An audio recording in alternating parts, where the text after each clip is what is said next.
नमस्कार साथियों, मेरा नाम मोहित शर्मा है। आपका नंदगिरी प्रशिक्षण शाला में स्वागत है। साथियों, प्रशिक्षण का महत्व क्या है? प्रशिक्षण से कर्मचारियों की कार्यकुशलता में वृद्धि होती है तो विकास होता है। कार्य करने की क्षमता में गुणात्मक एवं परिणात्मक सुधार होते हैं। कर्मचारियों का वेतन बढ़ता है और कर्मचारियों का साथ साथ मनोबल बढ़ता है। मशीनों की रखरखाव में खर्चा कम होता है तो उनकी कार्यकुशलता बढ़ती है। साथ ही साथ कंपनी की नीतियां लागू कराने में प्रशिक्षण एक अहम भूमिका निभाता है। साथियों, आज का विषय रहेगा हमारा कोविड और पर्यावरण, एनवायरमेंट और कोविड। साथियों, लगभग 2 साल से हमारे बीच अब ऐसा कुछ है जो नॉर्मल नहीं रह गया है।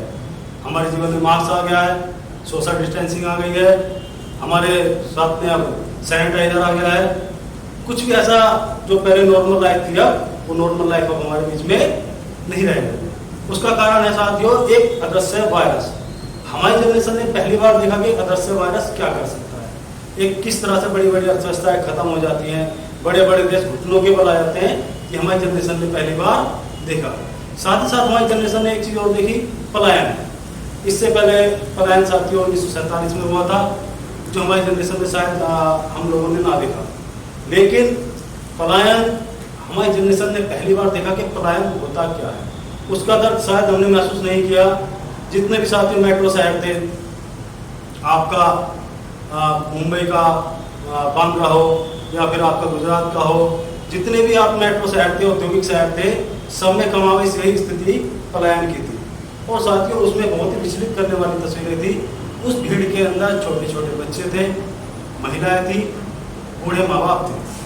ऐसी चीजें थी कि जो माँ बाप इस जीने से भी नीचे नहीं उतर सकते, उन माँ बाप को 1000 किलोमीटर 1200 किलोमीटर चल के जाना, खाने का सामान नहीं। ये तस्वीरें वाकई बहुत ज़्यादा विचलित करने वाली थी। जहाँ ऐसी तस्वीरें विचलित करने वाली आई, वहीं मनोबल बढ़ाने वाली भी है। वो कहते हैं ना, आविष्कार ही आवश्यकता ही आविष्कार की जननी है। ज्योति कुमारी, शायद आपको याद होगा, ज्योति कुमारी गुड़गांव से बिहार तक अपने पिता को साइकिल पर लेके गई 1200 किलोमीटर, और उन्होंने ये सफर 8 दिन में तय किया। यानी कि इस हिसाब से उन्होंने daily per day 150 kilometre cycle चलाई। साथियों, अब करते हैं कोविड की बात। कोविड, अब इसके साथियों 3 नाम हो गए हैं, कोविड-19, नोवल कोरोना और कोरोना। साथियों, इस बीमारी से निपटने की जो सेनापति है इसमें हमारा, जिसकी भूमिका थी, वो है WHO। यहाँ पर WHO की भूमिका भी संज्ञा के घेरे में है। यहाँ पर 2 चीजों पर सबसे ज्यादा जरूरी है, WHO को चाइना पर। अब बात करेंगे क्यों WHO। साथियों, WHO का गठन आज से लगभग 7 दशक पहले, सन 1948 में इसका गठन हुआ था। इसका उद्देश्य था मानव जीवन सूचकांक को ऊपर ले जाना, स्वास्थ्य सूचकांक को ऊपर ले जाना और रोगों की रोकथाम करना। इस उद्देश्य के लेकर के WHO का गठन हुआ था। इस टाइम मौजूदा महानिदेशक WHO के मिस्टर टेड्रोस,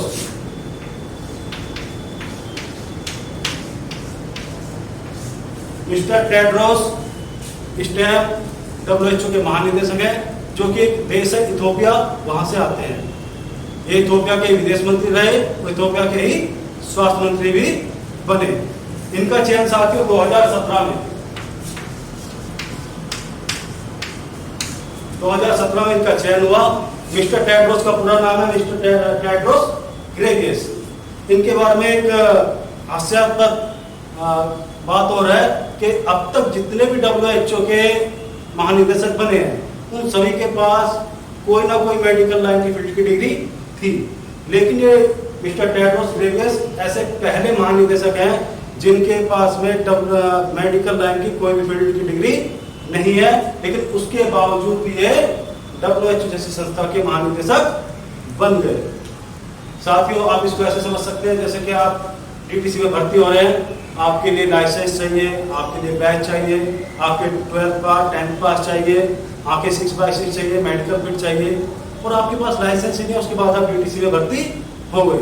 यहाँ पर भी इस चीज का ही मापदंड लागू होते हैं इनके पास मेडिकल लाइन की कोई फील्ड की डिग्री नहीं, लेकिन उसके बावजूद ये WHO जैसी संस्था के महानिदेशक बन गए। साथियों, बात करेंगे कोविड का। कोविड का पहला केस कब आया? कोविड का पहला केस साथियों, बहुत सारी भ्रांतियां हैं, अक्टूबर 2019 में आ गया या नवंबर में आ गया, लेकिन जो सही डेट है साथियों वो है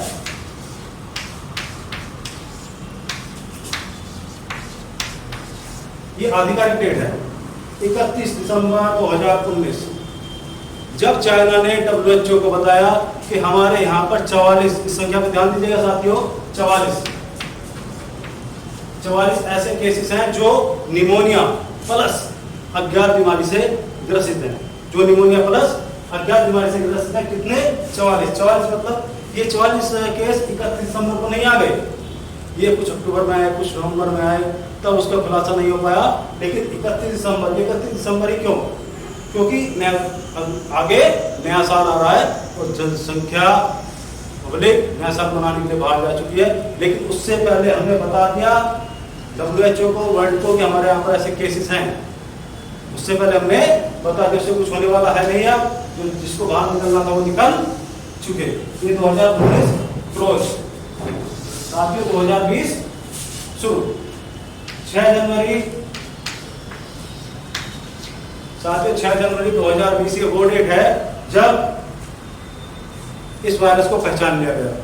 ये मानव इतिहास में सब पहली बार हुआ कि किसी वायरस को इतनी जल्दी पहचान लिया गया कि वायरस किस प्रजाति से निकला हुआ है, और नाम पड़ा इसका कोरोना। साथियों 9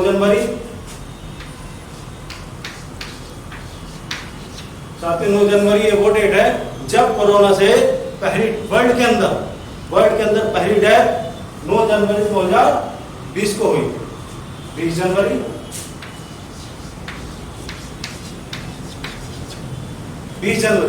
साथियों 20 जनवरी ये वो डेट है जब WHO को पता चल गया कि ये बीमारी इंसानों से इंसानों में ट्रांसलेट होती है, यानी कि इंसानों से इंसानों में बीमारी फैलती है। साथ ही साथ एक चीज और हुई, WHO को पता चला कि ये बीमारी अब 3 देशों में और फैल चुकी है, चाइना के अलावा 3 देशों में और ये बीमारी फैल चुकी है। वो कौन कौन से देश थे? थाईलैंड, जापान और दक्षिण कोरिया। इन 3 देशों में चाइना के बाद बीमारी और फैल चुकी थी 20 दिसंबर तक। 23 जनवरी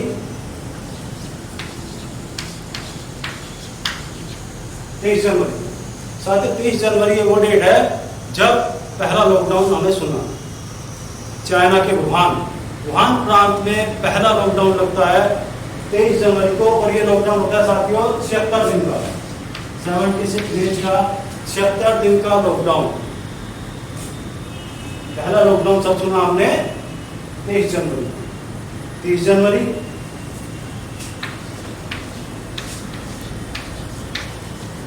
साथियों 30 जनवरी ये वो डेट है जब WHO ने इसे अंतरराष्ट्रीय चिंता वाली बीमारी घोषित किया।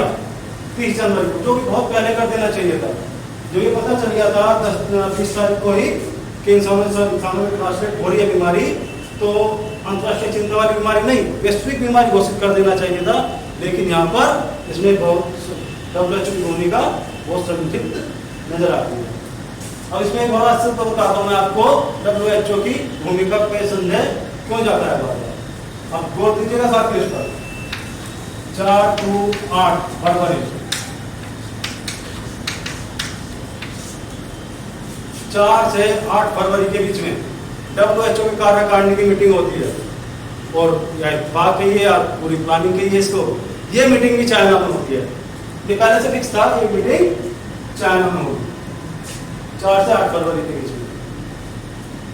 4 से 8 फरवरी के बीच में साथियों जब WHO कार्यकारिणी की मीटिंग होती है तो पर डे की मीडिया ब्रीफिंग होती है, और इसके अंदर 52 यानी कि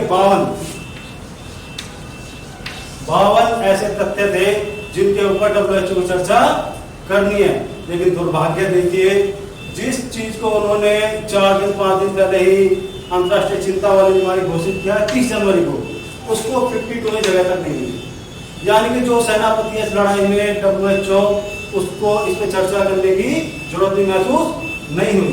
ये 53 भी हो सकता था, कोई और पॉइंट निकाला जा सकता था, इसको डाला जा सकता था, लेकिन इसको इस पर चर्चा तक नहीं हुई, इसको इस मीटिंग में शामिल नहीं किया गया। और मात्र 2 संक्षिप्त मीडिया ब्रीफिंग हुई इस दौरान, जो कि पर डे की मीडिया ब्रीफिंग होती है। लास्ट मीडिया ब्रीफिंग हुई 7 फरवरी को। 7 फरवरी को साथियों लास्ट मीडिया ब्रीफिंग, 7 फरवरी लास्ट मीडिया ब्रीफिंग होती है। मिस्टर टेड्रोस ग्रेवियस ने मीडिया ब्रीफिंग की। साथियों, आपको बताया गया कि WHO की भूमिका पर बार बार सवाल क्यों उठ रहे हैं, उसका एक बड़ा कारण मैं अभी आपको बताता हूं।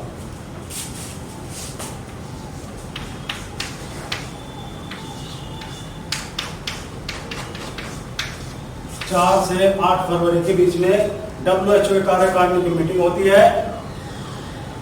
इत्तेफाक देखिए या प्लानिंग देखिए, ये भी चाइना में होती है, क्योंकि पहले से फिक्स था कि ये भी मीटिंग चाइना में होगी।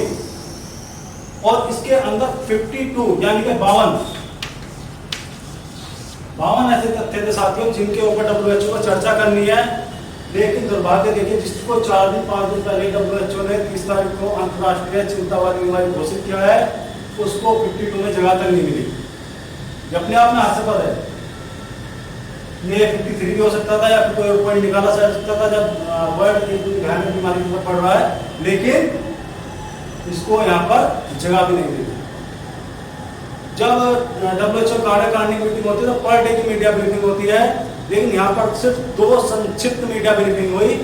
लास्ट मीडिया ब्रीफिंग साथ 7 फरवरी को, यहाँ पर 7 फरवरी को लास्ट मीडिया ब्रीफिंग हुई, जो कि मिस्टर टेड्रोस ग्रेवियस ने की। यहाँ पर एक चीज हुई साथियों 7 फरवरी को के यहाँ ये बीमारी यहाँ तक 3 देशों में थी, अब ये बीमारी 24 और कंट्रीज में फैल चुकी थी, यानी कि 24 और देशों में बीमारी भयानक रूप से फैल चुकी थी। इस बीमारी का प्रचार प्रसार बढ़ता रहा और WHO से वैश्विक बीमारी घोषित करने से कतराता रहा।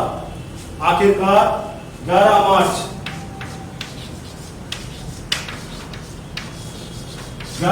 को WHO ने इसे वैश्विक महामारी घोषित किया।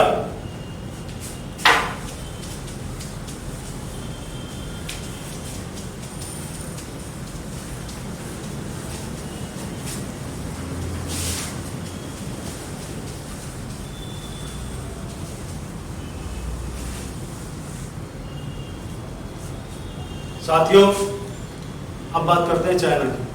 चाइना का इस समुदाय को बीमारी देने का बहुत लंबा इतिहास रहा है।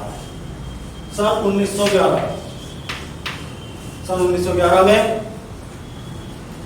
चाइना में बीमारी फैली थी आज की बात है। जैसे आज का वायरस है, लोगों के चेहरे पर मास्क आ गया था, कल कारखाना, यात्राएं, शिक्षण संस्थान, गुरुकुल, कल कारखाने सब कुछ बंद कर दिए गए थे। जाहिर सी बात है उस दौरान लाइफस्टाइल इतनी गतिवान नहीं हुआ करती थी, आवागमन के साधन एरोप्लेन वगैरह नहीं थे, पानी के जहाज से, जो कि बहुत स्लो चलते थे। जाहिर सी बात है साथियों, ये वाला वायरस अंतर्राष्ट्रीय सीमाएं नहीं लांघ पाया, इस चैन को पहले ही काट दिया गया। लेकिन देखते ही देखते तो 1911 के वायरस ने पूरे मंचूरियन क्षेत्र को अपनी जद में ले लिया और 63,000 लोग इस बीमारी में उसके बावजूद उस समय मारे गए। सन 1347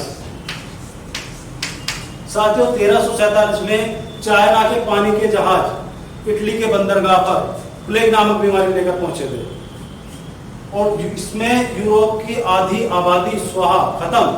इस बीमारी से देखते देखते यूरोप की आधी आबादी खत्म हो गई। आपको जानकर हैरानी होगी कि यहाँ पर 5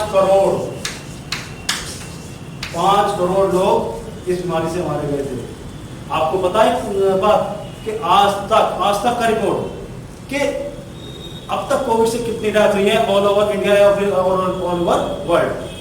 ये 5 करोड़ आपका मैंने लिख तो दिया, कुछ भी लिख सकता था, लेकिन पता है आपको अभी तक इंडिया में 4,45,000 मौतें हुई है आज तक, और ऑल ओवर वर्ल्ड में 47 लाख 47 लाख। 47 लाख मौतें हुई हैं। 1.5 साल से, हम 2 साल से मास्क लगा के इतनी मौतें देखकर, इतनी चिता देखकर, इतने कब्रिस्तान देखकर परेशान हो चुके हैं। सोचिए 5 करोड़ लोग जब मरे होंगे तो क्या हालत हुई होगी वर्ल्ड की। इसके अंदर 17, इसको पीछे ले जाऊंगा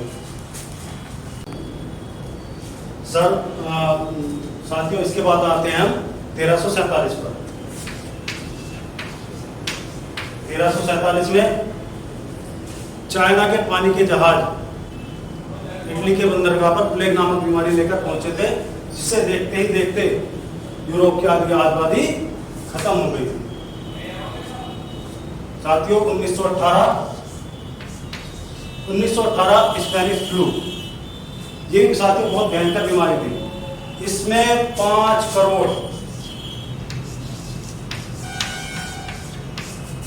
करोड़ लोग मारे गए थे। ऐसे में आपको कुछ भी आंकड़ा बोल दूं, लेकिन 5 करोड़ एक बहुत बड़ा आंकड़ा है। 1.5 साल 2 साल हो गया मास्क लगाते हुए, इतनी लाशें देखते हुए शमशान में, कब्रिस्तान में, और हम परेशान हो चुके हैं इस दृश्य को बार बार देखकर। सोचिए जब वर्ल्ड के अंदर 5 करोड़ लोग मरे हुए तो क्या हालत हुई। आज आपको पता है कि इंडिया के अंदर ऑल ओवर वर्ल्ड कितनी डेथ हुई है। इंडिया के अंदर आज तक का आंकड़ा है 4,45,000 मौत हुई है। ये इंडिया का आंकड़ा है आज तक का 4,45,000। और उस समय 4 करोड़ में 18 लाख भारतीय मारे गए थे 1918 में। 18 लाख। आज कितने अभी तक 4,45,000। और ओवर वर्ल्ड 5 करोड़ मारे गए थे। आज तक ऑल ओवर वर्ल्ड मौत हुई है 47 लाख, 47 लाख आज तक कोविड से मौत हुई है। इन सब का भी एक बहुत भयंकर वायरस हमारे बीच में आया था। मानव जाति का अब तक का सबसे खतरनाक वायरस सन 1400 ईस्वी, सन 1400 ईस्वी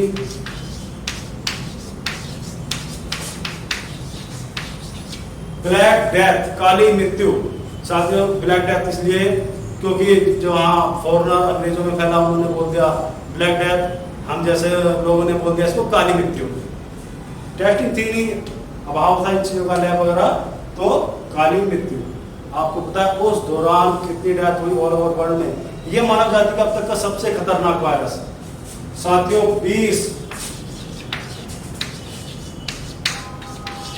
20 करोड़ डेथ, आप समझ सकते हैं 20 करोड़ डेथ। वो तो जनसंख्या के आंकड़े उस दौरान इतने स्पष्ट नहीं थे, तब 20 करोड़ लोग मारे गए। क्या हालत हुई होगी उस दौरान।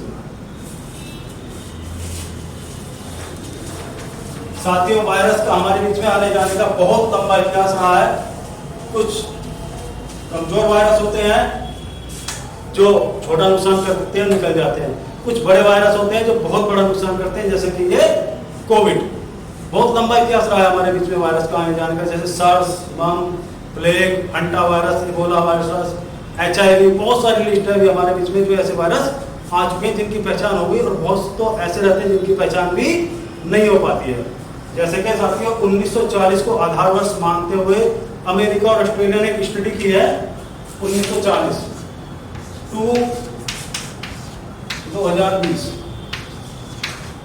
1940 टू 2020, यानी कि 1960 और 20, यानी कि बराबर 80 साल के अंदर हमारे बीच में कितने वायरस आ चुके हैं। 140, आप हैरान हो जाएंगे, 140 वायरस हमारे बीच में अभी तक आ चुके हैं। ये तो वो है साथियों जो हमने पहचान लिए। जो बहुत से ऐसे वायरस होते हैं जिनकी पहचान भी नहीं हो पाती है। 140 वायरस हमारे बीच में आ चुके हैं। कुछ टाइम पहले आपने सुना होगा 2018 के समथिंग अफ्रीका के अंदर एक वायरस फैला था, इबोला। पूरा पर्सन चीन लग गया था अफ्रीकी महाद्वीप पर।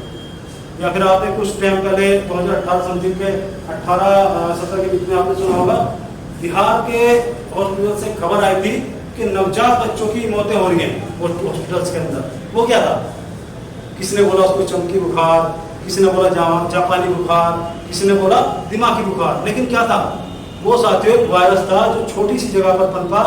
उसने छोटे बच्चों को निशाना बनाया, कमजोर बच्चों को निशाना बनाया, और वो कुछ टाइम बाद कमजोर हो गया और वो खत्म हो गया। ये वायरस होते हैं, ये बार बार पनपते रहते हैं। ये वायरस पनपते क्यों है? साथियों जब एनवायरमेंट, प्रकृति कमजोर पड़ती है तब ये वायरस पनप जाते हैं, ये नहीं जाते, ये बाकायदा एनवायरमेंट में प्रकृति में मौजूद होते हैं। जब ये कमजोर पड़ता चला जाता है एनवायरमेंट तब। अच्छा साथियों, हम क्या कर सकते हैं एनवायरमेंट कमजोर ना पड़े? आज हम सब ग्राम परिवेश से ही आते हैं। आज अगर प्राकृतिक संसाधनों का कहीं दोहन हो रहा है तो सबसे ज्यादा हो रहा है वो गाँव के अंदर। सबके घर में समरसीवर है, सब अपने पशु मवेशी नहलाते हैं। कैसे नहलाते हैं हम? कैसे नहलाते हैं? हमने समरसीवर चलाया, पाइप चला दिया, हम लेके खड़े हो गए, माथे पे लग रहा है, पीठ पर लग रहा है, टांगों पे लग रहा है, कहीं को चल रहा है पानी। इस दौरान ये भाई साहब बैठे हैं, ये आ गए, ये बात करने लगे। इस दौरान कोई ये नहीं है कि पानी हम बंद कर दें, कितना पानी निकल जाए इससे कोई मैटर नहीं है, वो पानी बहता चला जाएगा। उससे हम मैटर नहीं रखते कि कितना पानी हमारा बेकार चला गया। गांव में आज कोई माता बहन गोबर उठा के नहीं डाल रहे, करते क्या है, वो पाइप लगाया नाली में और चल मेरे भाई, चल मेरे भाई, चल मेरे भाई। जहां तक अपनी बाउंड्री है वहां तक वो छोड़ देते हैं, आगे की जिम्मेवारी आगे वालों की। यही हो रहा है। नीचे क्या प्लेटलेट सूख रही है। आपने देखा होगा दिल्ली में लॉकडाउन के अंदर 23 भूकंप आए थे। वो क्या है कि नीचे प्लेट सूखती जा रही है, पानी बच नहीं रहा है, प्लेट आपस में टकराती है और ये भूकंप की स्थिति बनती है। इसी तरह जो सुनामी आती है साथियों, वो इस तरह से ही है। ये मान के चले जैसे कि आप, ये आपका समुद्र तल है, ठीक, और ये आपका समुद्र है, ये आपकी मेट्रो शहर होगा, ठीक है। जब मात्र 2 या 3 सेंटीमीटर ये अब इसका क्या है, ग्लोबल वार्मिंग बढ़ रही है, सारा पानी कहाँ जा रहा है, समुद्र में जा रहा है। ग्लेशियर पिघल रहे हैं, समुद्र में पानी बढ़ रहा है। अब ये वजन ये हो गया, ठीक।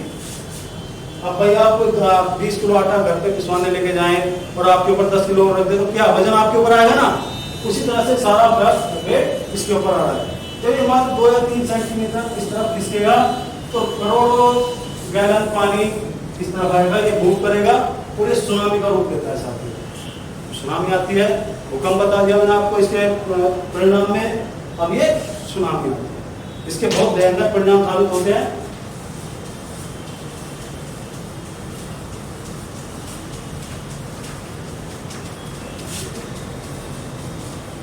साथियों, कोविड में हमने ऐसे ऐसे सब सुनने को मिले जो हमने अपने पहले हिंदी डिक्शनरी में पहले कभी नहीं देखे थे। प्लाज्मा थेरेपी क्या है? प्लाज्मा थेरेपी साथियों, हमारे ब्लड के अंदर व्हाइट सेल्स, जिसको हम हल्के पीले पदार्थ भी कह देते हैं, और रेड सेल्स, 2 सेल्स होते हैं।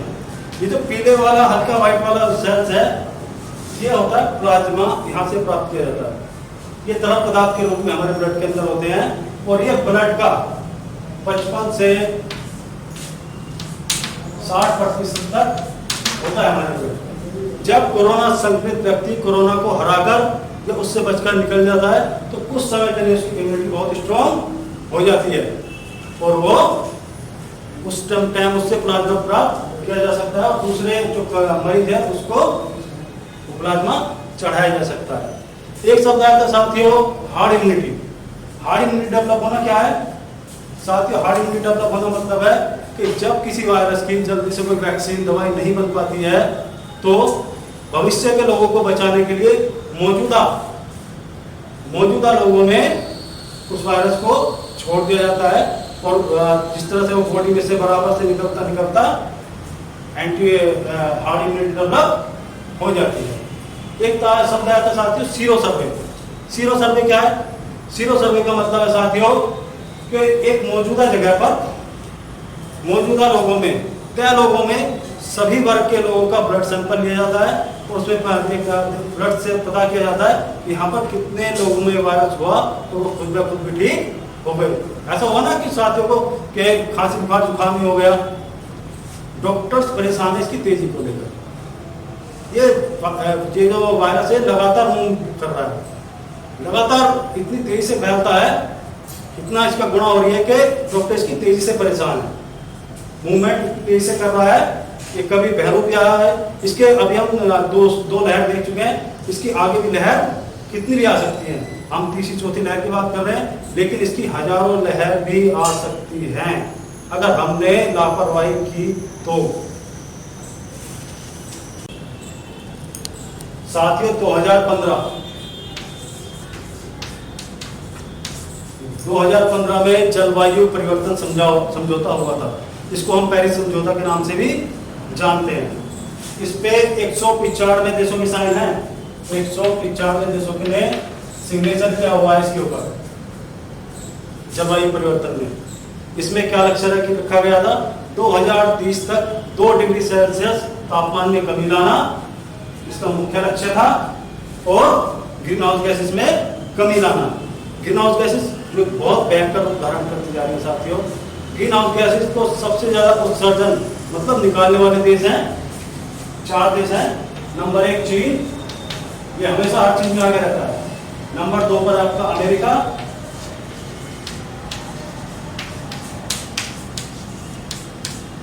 नंबर 3 पर आपका रूस, और नंबर 4 पर हमारा ही भारत। जो ग्रीन हाउस गैसेस निकालते हैं उनमें चीन, अमेरिका, रूस और भारत। लेकिन इसमें एक तथ्य और है साथियों, जितना ये तीनों मिलकर करते हैं अमेरिका, रूस और भारत, इतना चाइना ग्रीन हाउस गैसेस अपने यहाँ से अकेला निकालता है। ग्रीन हाउस गैसेस में सबसे खतरनाक गैसें हैं CO2। इसकी मात्रा है साथियों 70%। नंबर 1, नंबर 2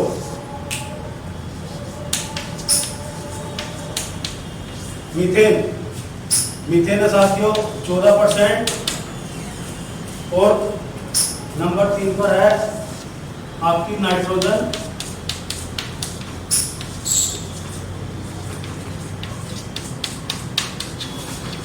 नाइट्रोजन ऑक्साइड जो कि 9% है,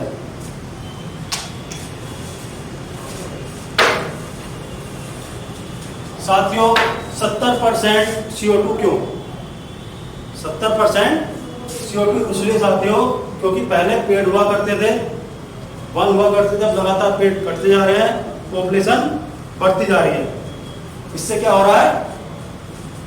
जो कार्बन डाइऑक्साइड है, हम क्या करते हैं? कार्बन डाइऑक्साइड छोड़ते हैं और पेड़ उसको एब्जॉर्ब कर लेते हैं, सोख लेते हैं और ऑक्सीजन छोड़ते हैं। पेड़ कटते जा रहे हैं तो वो एनवायरमेंट में, वातावरण में लगातार CO2 घुलती जा रही है। वो सोख नहीं पा रहे क्योंकि जंगल ही काटते जा रहे हैं। हम करते क्या है? प्रकृति के प्रति खिलवाड़।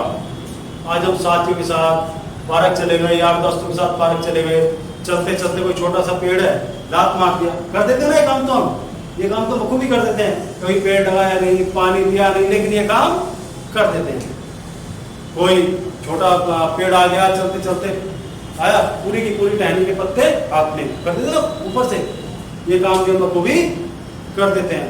और एक काम और हम कर देते हैं, कोई हम किसी पेड़ की छाया में हम बैठे हैं, उसी पेड़ पे कोई हमारे साथ में चाबी आ गई या कील का कुछ आ गया, तो उस पेड़ पे हम अपना नाम भी लिख देते हैं, और साथ में उस पर ऊपर जाता है, ऊपर जाता है। आप सोचिए, आपको कोई चलता हुआ कोई गोदे, किस तरह के आपको दर्द होगा। हम प्रकृति को अपने आप बहुत ज्यादा नुकसान पहुंचा रहे, और इसी तरह से अगर नुकसान पहुंचाते रहे तो साथियों वो दिन दूर नहीं कि जो हमारे लिए भविष्य के बच्चों के लिए बहुत नुकसान होगा। अब मैं आपको इसमें एक चीज और बताऊंगा साथियों, वाहनों से निकलने होने वाला धुआं,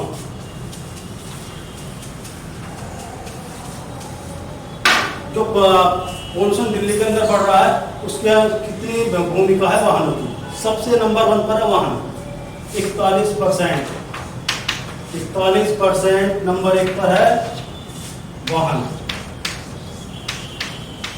वाहनों से होने वाला पोल्यूशन 41%। नंबर 2 पर है साथियों 18.6%। ये होता है साथियों औद्योगिक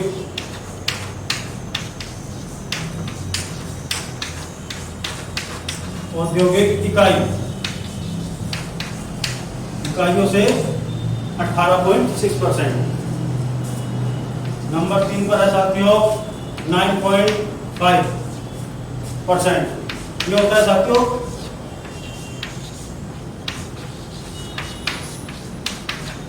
अपशिष्ट, 9.5% अपशिष्ट से। अपशिष्ट मतलब जो मेडिकल लाइन से निकला हुआ कचरा होता है उसको कहते हैं अपशिष्ट। नंबर 4 पर है साथियों 5.6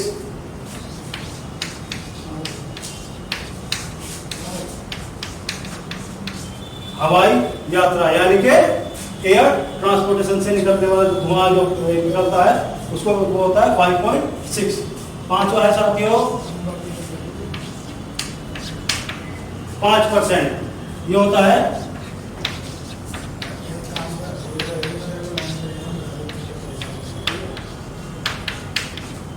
बिजली संयंत्र से। और साथियों छठा अपने पास है 11%, ये होता है